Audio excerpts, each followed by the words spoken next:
Assalamualaikum warahmatullahi wabarakatuh. Hai anak-anak kelas 6, bagaimana kabarnya? Pasti baik-baik saja kan? Hari ini bertemu lagi dengan Ustadz Ganang di pembelajaran tematik kelas 6. Tema 1, selamatkan makhluk hidup. Subtema 1, tumbuhan sahabatku. Muatan SPDB. Sebelum kita mulai pembelajaran hari ini, marilah kita membaca basmalah bersama-sama. Bismillahirrahmanirrahim. Mengenal karya seni patung.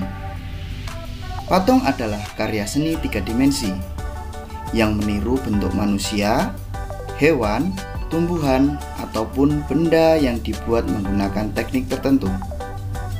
Seni patung juga diartikan sebagai seni bentuk karena bentuk-bentuk patung yang memiliki keindahan. Patung memiliki panjang, lebar, dan tinggi, serta dapat dilihat dari segala arah.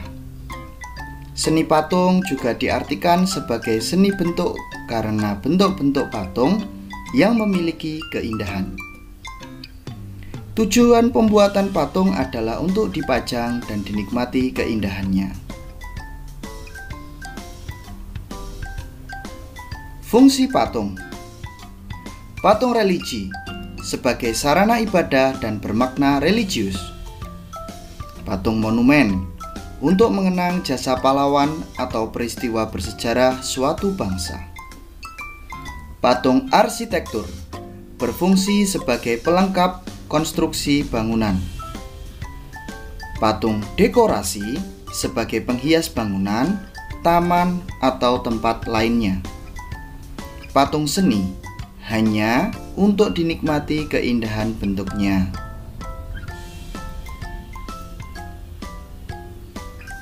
Patung Nusantara.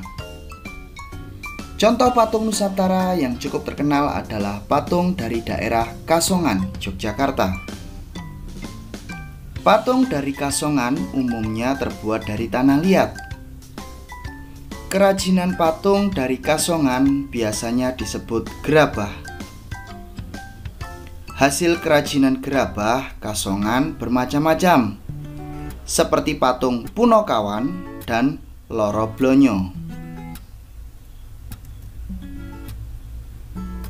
Alat dan bahan pembuatan karya seni patung. Dalam membuat patung, kita membutuhkan alat dan bahan yang sesuai. Alat yang biasa digunakan berupa butsir, meja putar, cetakan, palu dan pahat, serta amplas. Bahan yang dikelompokkan menjadi bahan lunak dan bahan keras. Bahan lunak adalah bahan yang empuk dan mudah dibentuk. Contohnya tanah liat, lilin, sabun, dan plastisin. Setiap bahan lunak mempunyai kelebihan dan kekurangan. Tanah liat yang baik untuk patung harus dibersihkan dari kerikil, rumput, dan bahan lainnya, serta tidak terlalu lembek atau keras. Patung dari tanah liat memerlukan proses pengeringan yang relatif lama. Akan tetapi, patung dari tanah liat lebih mudah dibentuk sesuai keinginan pembuatnya. Bahan keras adalah bahan yang bersifat keras dan lebih sulit dibentuk dan memerlukan teknik-teknik tertentu. Contohnya, batu, kayu jati, dan marmer. Akan tetapi, patung yang menggunakan bahan keras tidak perlu dikeringkan seperti patung yang menggunakan bahan lunak. Alat-alat yang digunakan untuk membuat patung juga disesuaikan dengan jenis bahan yang digunakan. Alat untuk membuat patung dari benda lunak. Yang pertama adalah butsir. yang kedua adalah meja putar, dan yang ketiga adalah cetakan.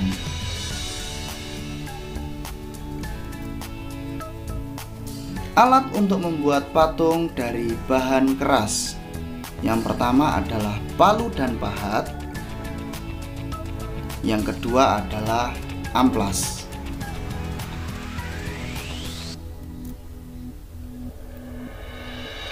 Bagaimana?